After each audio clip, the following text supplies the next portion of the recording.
Alright, so today we're going to be looking at an adiabatic flame temperature problem. So we're given that the fuel we're going to use for this flame is natural gas, and it's going to be burned in the presence of 20% excess air. So this means we'll have 20% more air than we need stoichiometrically to burn the gas, burn all of the gas. So then we're also given the compositions of natural gas, which is 95% methane, 4% ethane, and 1% propane, and the composition of air as a ratio, which is 21 oxygen to 79 nitrogen. So let's first look at what our situation kind of looks like. So we're going to have some sort of burner, and at the top we're going to have a flame. And we're going to have our fuel coming in and air coming in. And then it's going to react, it's going to burn, causing the flame, and then and then the products we're going to get released out into the atmosphere. And our goal is to calculate the temperature of the flame.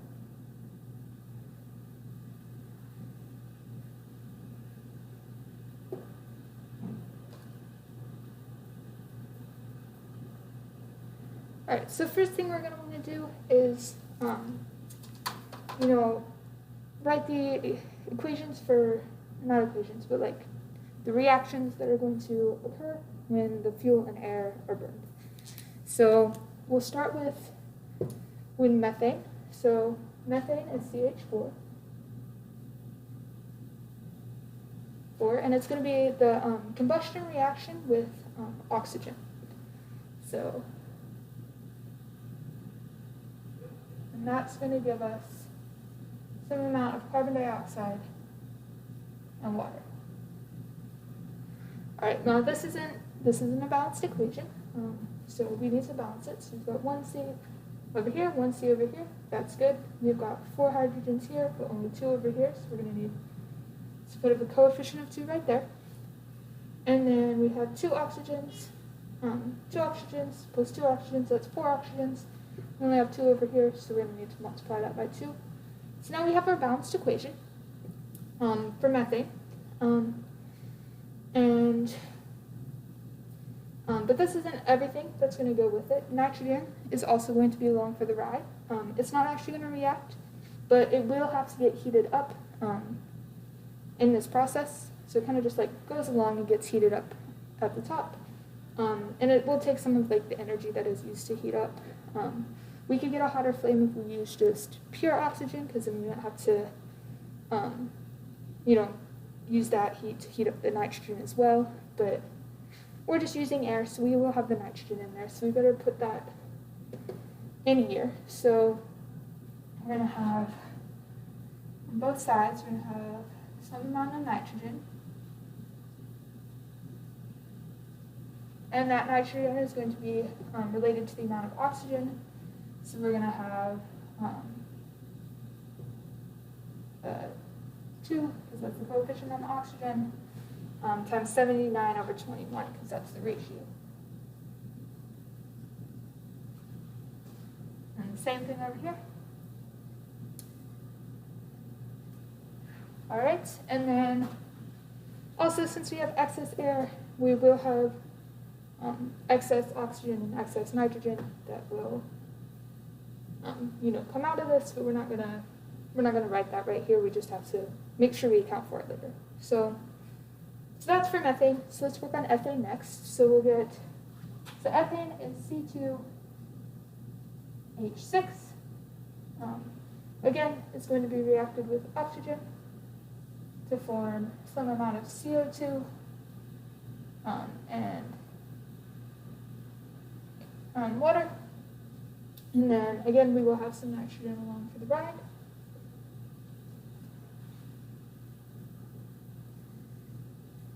All right, so now let's look at these coefficients. So we've got 2 carbons over here, only one here, so we put a 2 in front of there. We've got 6 hydrogens, 2, so we need a 3.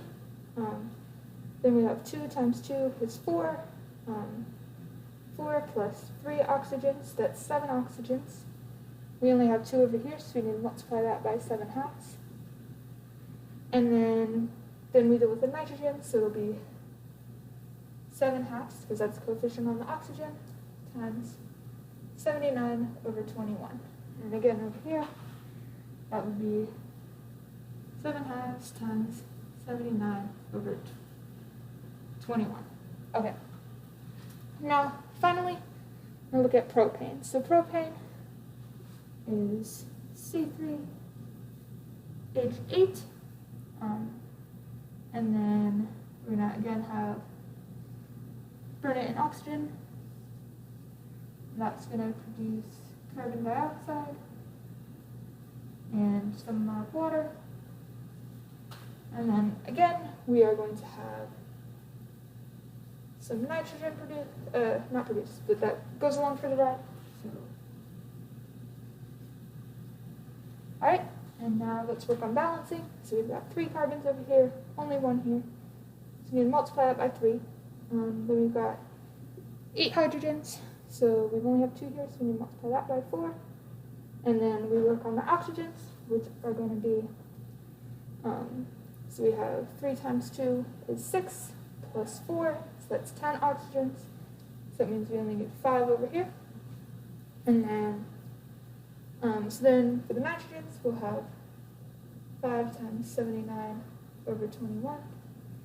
And same on this side, we'll have 5 times 79 over 21. Alright, so then we're not going to do this for, every single thing and type in every single one of these coefficients, because that's going to be very prone to error. But there was, a general pattern to how we calculated these coefficients as we went. So we can, write code that will do it for us. So I'm going to switch colors here. And, alright. So you'll notice that first, so we're going to basically want to figure out how many moles go in and how many moles come out of each of the products. So here, I'll make us a table. So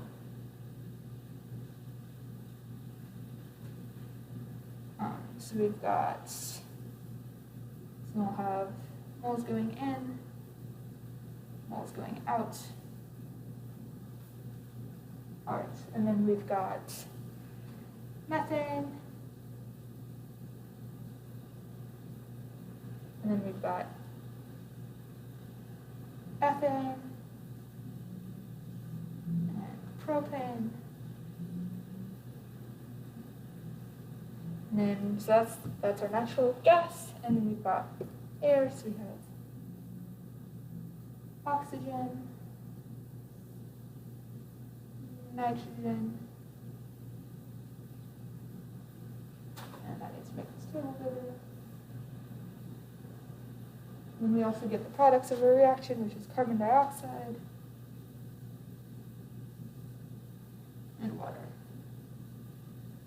All right, so then we've got a table, so we just need to figure out how we're going to calculate all of these based on, because we're going to input how many carbon atoms and how many hydrogen atoms we have for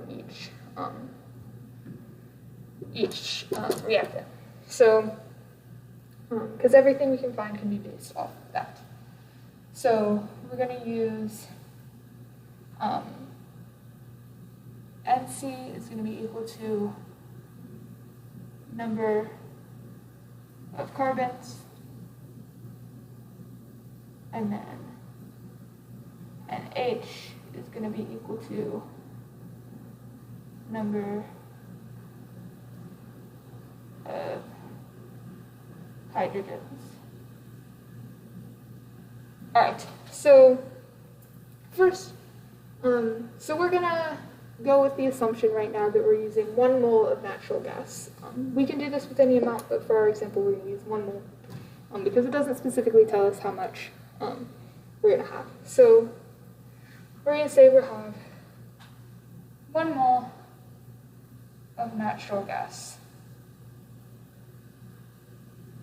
Alright, so in 1 mole of natural gas, we're going to have 0.95 moles of methane that's going in, and we're going to have 0.04 moles of ethane, and then we're going to put 0.01 moles of propane. Right? So that's overall. And then when we're burning it in excess air, which means that where there will be air that comes out of the top, there will be no natural gas that comes out of the top because all of it will have been converted to CO2 and water. So for the moles that come out, we're going to have 0 for all of those numbers. Alright, so now let's start with, we're actually going to start with carbon dioxide, because if you remember while I was balancing these equations, I always started by balancing the carbon dioxide. You know, for this one I said, oh, well we only have 1 carbon atom over here, and we have 1 carbon atom of CO2, so that's good. And then over here I was like, oh, but we have 2 and ethane, so we need 2 carbon dioxides. So the number of carbon dioxides that we need is going to be equivalent to the number of carbon atoms that are in our reactant. So this can be just number of carbons. So I'm going to write it like that. Obviously, we're going to need to add up the number, you know, for each of the reactions. So it'll actually be like number of carbons for, you know, produced from methane, number of carbons produced from ethane, number of carbons produced from propane. Add those all up, but I don't really have room to write that right there. So we're just going to go with the general formula, and we'll add them up at the end. So first we always balance the carbons. Oh wait, that's, alright, so I put that in the in spot, but it should be in the out spot, because if you think about it, we have no carbon dioxide going in at the beginning of the reaction. We just have methane, ethane, propane, oxygen, and nitrogen. We have no carbon dioxide. So, so you can write a 0 for that. And then same deal with water. We don't have any water at the beginning. And then oxygen and nitrogen, we have 20% more than is needed. So we'll get the coefficients for those in a minute, so we'll come back. So after I balanced the carbon atoms, I then went to balance the hydrogen atoms, and with in the water molecule. And if you'll notice, the coefficient that we put in front of that hydrogen is always half of the number of carbons that we have, because there are 2 hydrogens in a water molecule. So we can write the number of water as the number of hydrogens divided by 2. And you'll see that works out across here. We have 8 hydrogens and we get 4 waters. 6 hydrogens, 3 waters. 4 hydrogens, 2 waters. So that makes sense. Right, so for the oxygens, this is going to be a little bit more challenging, but it's not too bad. You'll notice that the amount of oxygens that we have is always dependent on both CO2 and H2O. That's why it gets a little bit more complicated, because, you know, CO2 is just based off of this. Like there were only 1 thing on each side that had oxygen in it, and this one we've got 2 on this side. So the pattern that we have going on here is that the number of oxygens that we have is always the number of waters that we have divided by 2, because oxygen, you know, water only has 1 oxygen molecule in it, but oxygen is naturally a diatomic element. So it's going to be the number of waters that we have divided by 2, and then plus however many carbon dioxides we have, because there are 2 oxygens there in carbon dioxide, so we don't need to divide that one by 2. So that for oxygen, we'll have the number, that's the wrong color. Right. I'm going to have the number of H2O over 2, so the number of water molecules divided by 2, plus the number of CO2, carbon dioxide molecules. And you'll see that works out for all of them. We've got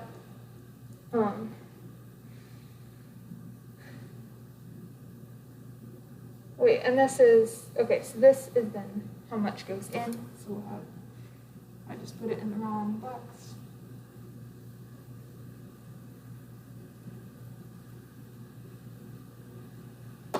All right, and then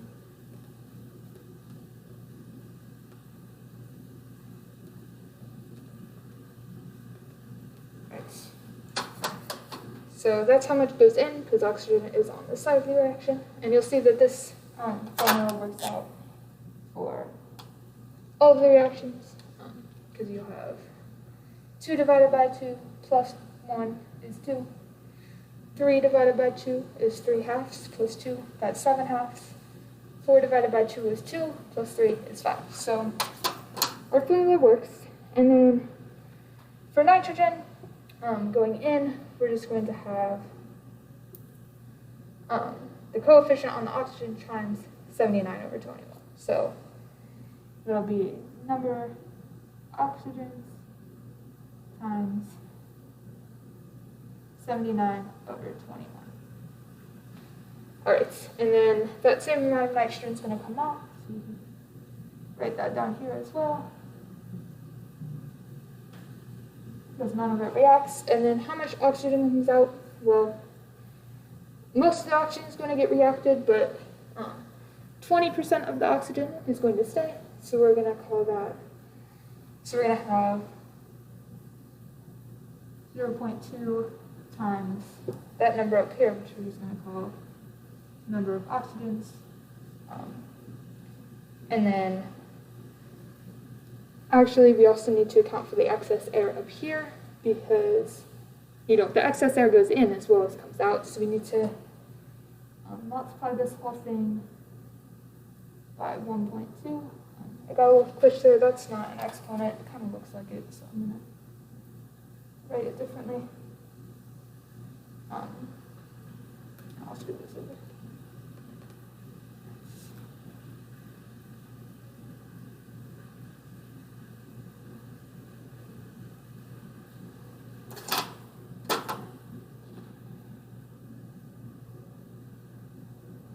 All right. There. That gets a little weird there, but should have made the boxes bigger. Sorry about that. But yeah, so we'll multiply it by 1.2 because 120% of the oxygen needed goes in, and then only 20% comes out. So that's how we're going to calculate the amount of each of these components that goes in and how much comes out. Alright, so the next thing we're going to want to do is work on coding out this adiabatic flame problem that we've been working on. So first thing we want to do is import all of the libraries we need. So there are two of those that are going to be easy. We can import numpy as usual. And then we're also going to want the root function. So from sci-fi optimize, we're going to import the root, right? So those work just as they normally do. We're also going to import this library from GitHub that will, it has a bunch of data on the compounds from ChemCAD, and it can load those in so that we don't have to calculate, a bunch of known stuff about or type it in.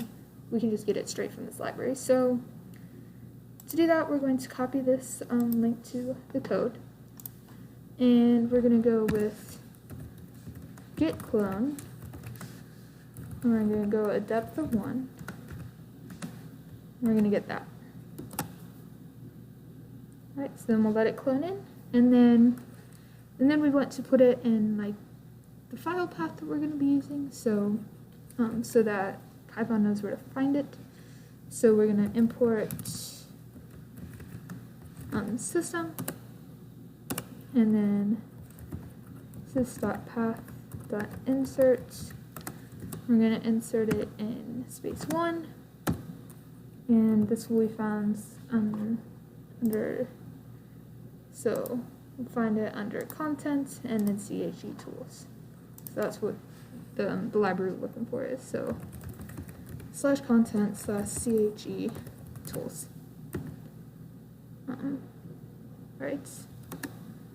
And then from there we can import it like we imported numpy and the root function. We can import tools.che as CHE.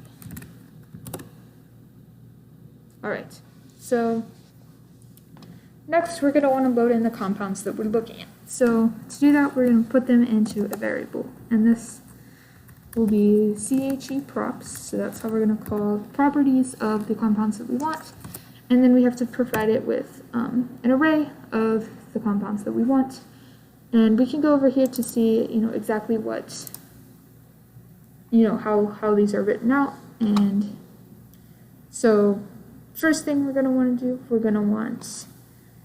I'm going to get this up here. So here's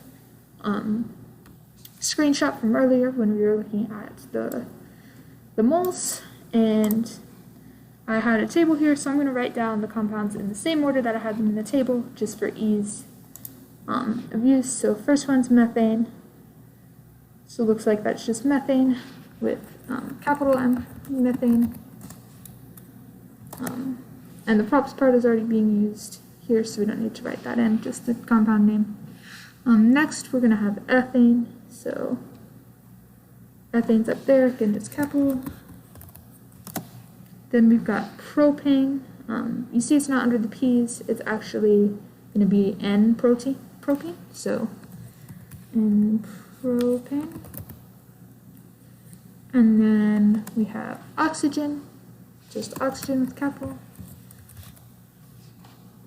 And then nitrogen, which is capitalized. And then we have carbon dioxide, like that. Carbon dioxide. And then we have water, which is just water. Alright.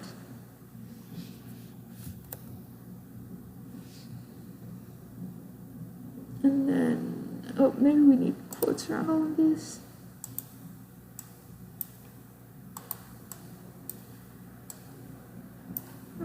Make this bigger.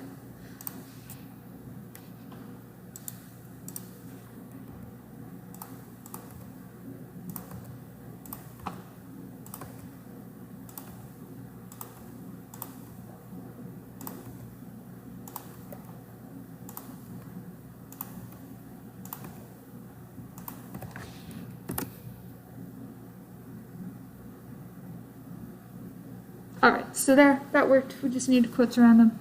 And now we can call, any properties that we want from these files for these 6 compounds. Or is there 6? There might be 8.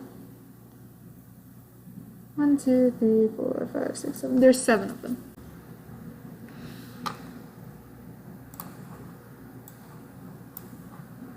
Alright, so the next thing that we are going to do is we're going to work on coding out the number of moles that we have. So we can start out doing this by first telling Python how much of each component of the natural gas we have. So we can call this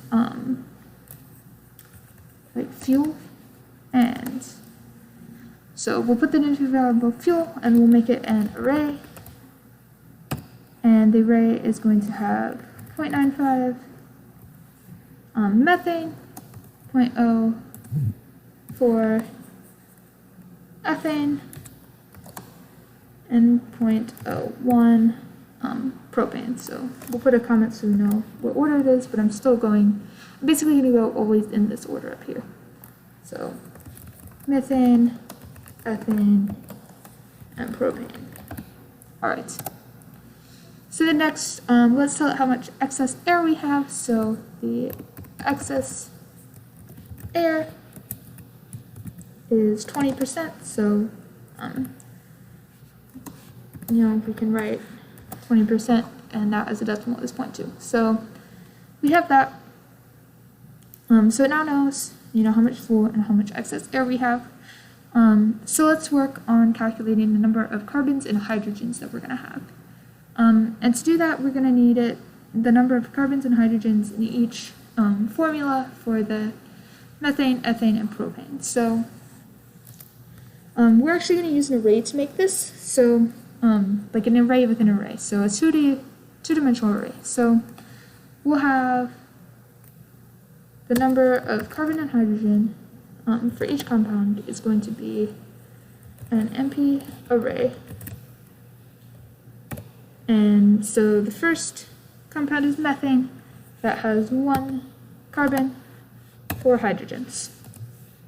And then for the next one, I'm going to write it like this so it kind of looks like a table with the columns as numbers of carbons and then rows like columns. Here, I'll show you. So ethane, we're going to have 2 carbons and 6 hydrogens. So you can see that now we have, rows of carbons, rows of hydrogens, and then, or columns of, okay. We have columns of carbon, columns of hydrogen, and then rows of each component of the fuel. So then, finally, we're going to have propane, which has 3 hydrogens, or 3 carbons and 8 hydrogens, like that. All right, so this is now our array. So this tells us how many carbons and hydrogens we have in each of our fuel parts, but we're going to want the total amount of carbons and hydrogens we have, and that's going to be based on how much of the fuel we have total. So, I guess I can write in here that this is for the fuel, not overall, because we're not considering, the carbon dioxide and stuff right here. All right. So, to do that, we're going to actually take a matrix multiplication, because that's what this is, that will give us what we're looking for. So, matrix multiplication of, a 3 by 1 and a 1 by 3 will give us, so we'll multiply this by, each row, or, this by the top row, that by the second row, that by the third row, and then we'll add up the columns. And that's what an matrix multiplication will do, and so that will give us the total number of carbons that we have and total number of hydrogens that we have. And it'll give us to us as an array, so we can unpack that array into the number of carbons and the number of hydrogens, and that will be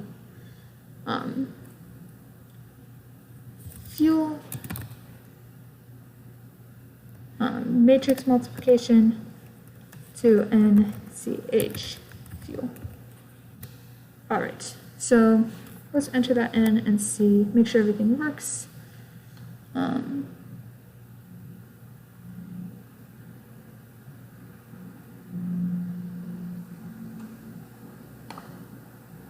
Oh, I think we might need parentheses here. So that, yeah, because now we need parentheses around this array as well. Alright, we got our typos taken care of. Let's see how many carbons we have. So we'll have 1.06 moles of carbon, and then 4.12 moles of hydrogen. So looks like our calculation is working out okay. And so the next thing we're going to want to do is calculate how much of each of these components that we're going to have. And mostly these oxygen, nitrogen, carbon dioxide, and water, because we know how much methane, ethane, propane we have. That's up here, and we're going to use these numbers, carbon and hydrogen, to calculate that. So first thing that we're going to do is we're going to go with the number of carbon dioxide, so N, and then CO2 is going to be equal to the number of carbons. So that's pretty easy. And then, so, because that's what we balanced first. Second thing we balanced was water, so let's do that next. So, number of water, so moles of water is going to be equal to the number of hydrogens divided by 2. And then, next we can do oxygen, which is going to be this up here, which got like a little bit cramped, and I think I might have drawn the line for this table kind of in a weird spot. Yeah, so anyway, so for our moles of oxygen, we're gonna have the moles of H2O, so the moles of water divided by 2 plus the moles of carbon dioxide, and then times 1.2.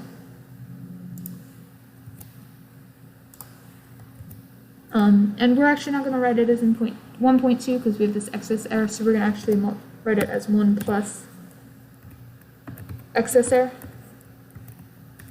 That way, if for some reason we wanted to change how much excess air we had, maybe make it 30% extra or 10% extra, we could just change this one value up here, and then it would change throughout the rest of the code, and we wouldn't have to go and track down each time that we actually use that. So we write that as that. And then the nitrogens, we're going to have the number of nitrogens is equal to the number of oxygens times 79 divided by 20. Alright, so there we go.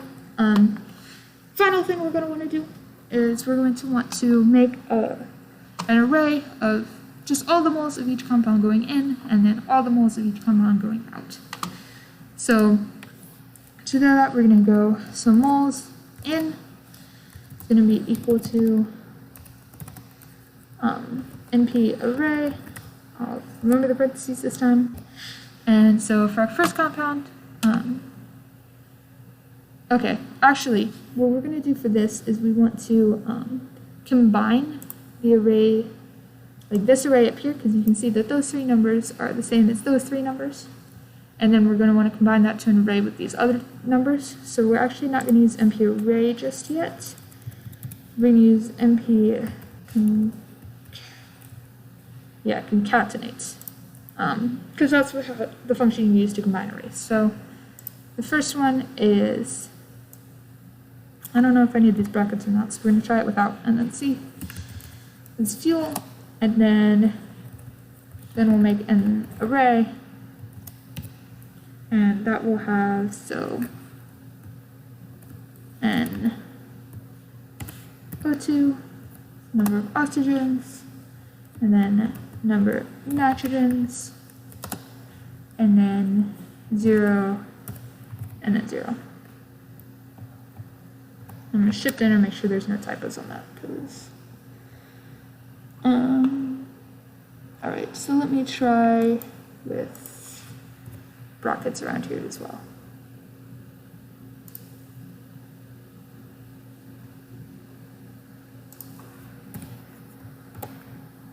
Alright, so it didn't need brackets.